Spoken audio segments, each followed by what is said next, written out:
What's up guys, it's Nick, and today I wanted to tell you the truth and nothing but the truth about solo condo living.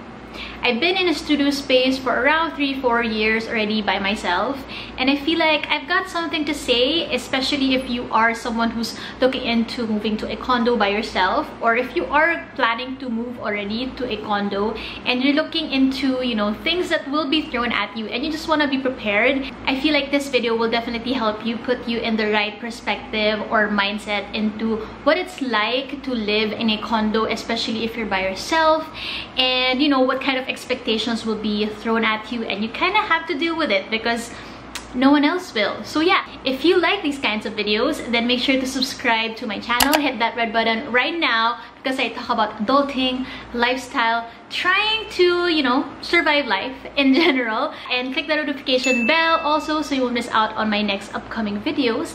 And now let's get into the truth about what it's like to live by yourself in a condo.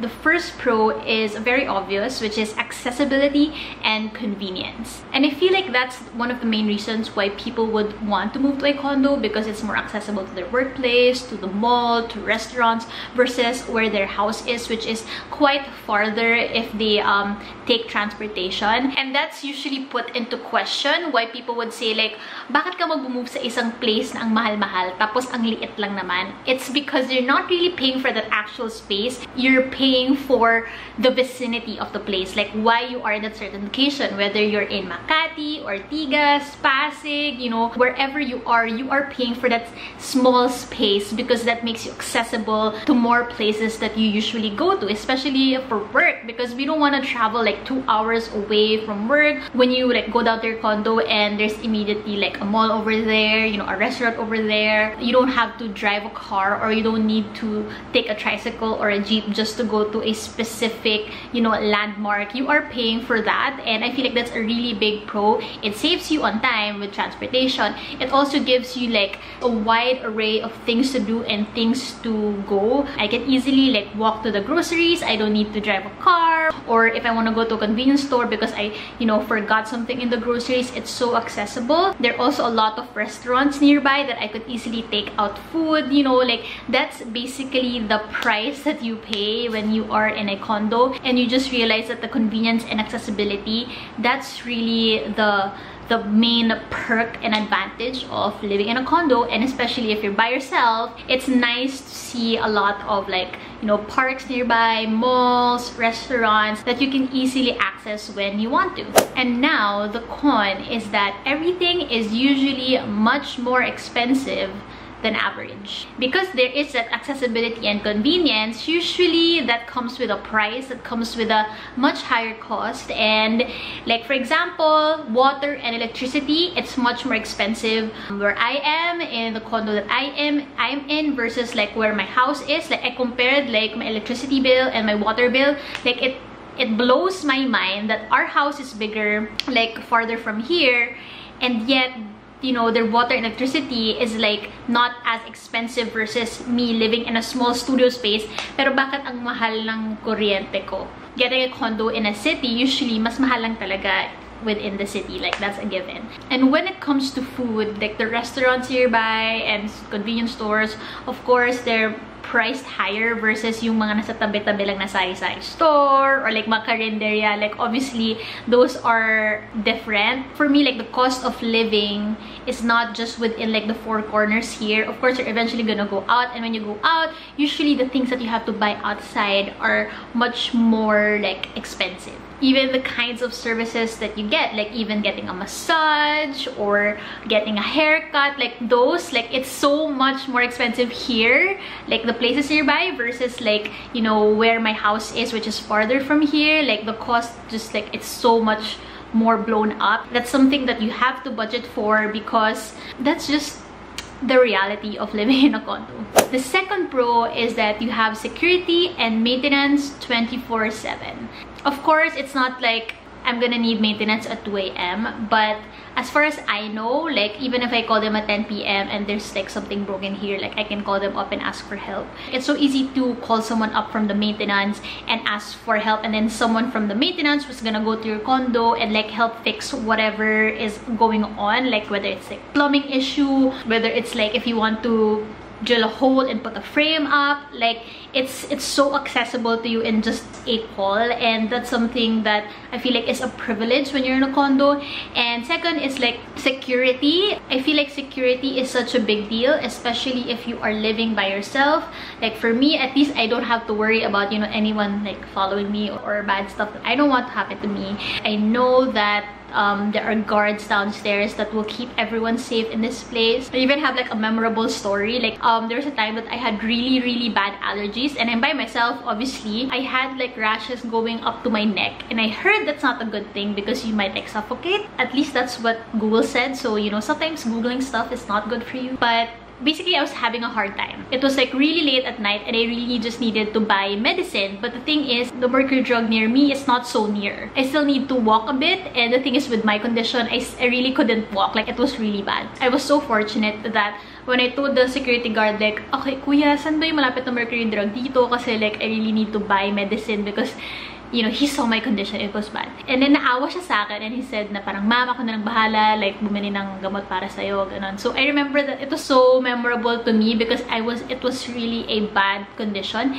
and the guards offered to like buy me medicine. I just gave him money, and then, you know, it's kind of like out of his scope of work to do that, and yet he went beyond to help like a resident in this condo. So like I would say it's like you are living in a hotel minus, you know, someone else cleaning your stuff for you, because like in a hotel there's like good security, there's housekeeping, you know, like if there's something wrong, like you can always call them up. It's definitely a privilege that you pay for as well. Moving on to the con, so speaking of the privilege that you pay for, maintenance costs are not cheap. If you don't already know, it's not like when you rent or buy a condo, it's not like, okay, I am settled, I'm done, I have paid my fees, and I am not gonna worry about anything else forever. Sadly, that's not the case, because there are maintenance costs such as association dues depending on the square meter of a place. There's real estate tax. There's, you know, just in case things get broken in your condo and you have to fix them up. Like, you know, when your aircon is down, like when your TV suddenly is not working, when your oven or your gas stove, whatever, suddenly doesn't work and you can't cook food, or like when your bidet is broken and you're like, oh my gosh, ano nang gagawin ko, Lord? Yung mga ganong moments that, guess what? There's a price tag to it. That basically, it doesn't end when you pay for rent, when you pay for the condo. There's a lot of attached costs to it that you're eventually going to pay on a month-to-month basis. I swear, there's so many times that I was like, bakit? Bakit ngayon? Bakit ngayon ka nasira? Madami akong gastos this month. Yung mga ganong moments in life, first of all, are hassle, and second, well, yon, may gastos siyang kadikit.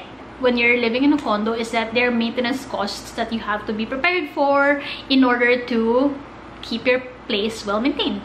The third pro is that you only keep what's essential. And I put this as a pro because it kind of helps you really categorize what is really important in your life and what can you let go of. And for example, like clothes, shoes, like if you have gotten used to living in your parents' house, you kind of have your stuff everywhere and really piled up everywhere.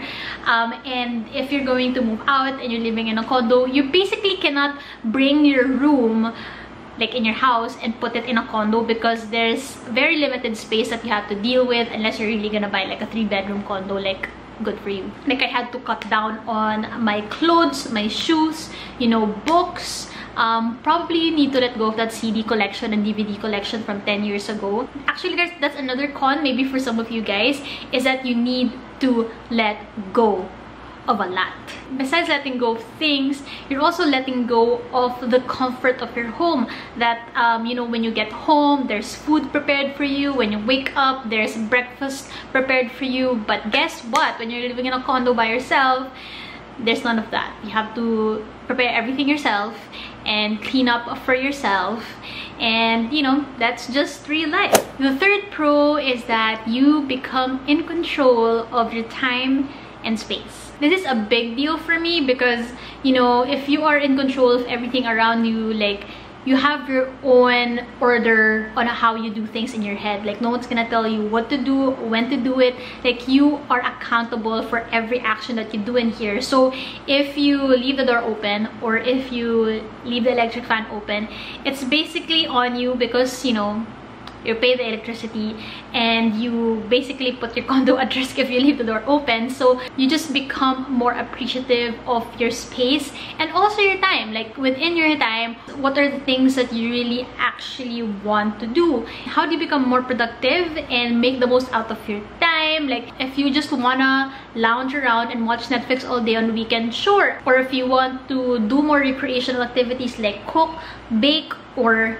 shoot a YouTube video on a weekend, then sure, you can do that also. You have the freedom to do whatever you want to do. And I feel like, what else can you really want out of life? Especially if you are getting used to the adulting life. It's something that you have been craving for since you were a kid or you were in high school. Now you wanted to be adult.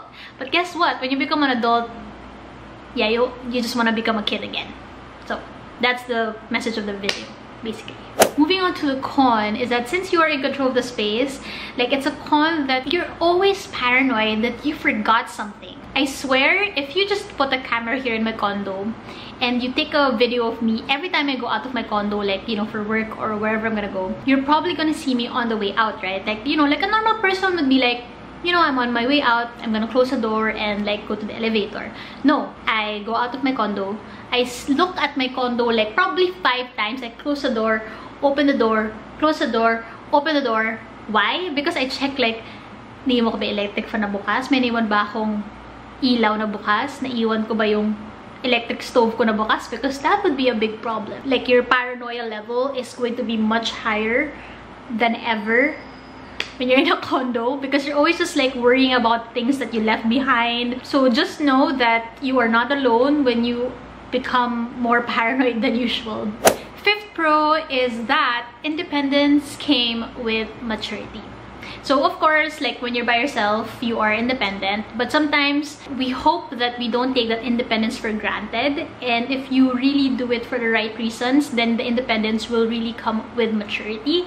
I think this is something that my family also noticed, is that before kasi when I wasn't by myself, like, I was really like much more magulo person. Like, I would not really care so much about my surroundings. Like, it's so bad. Like, sometimes when I go back to it, I'd be like, yeah, I would be so pissed at myself. I would scream at myself for being so magulo.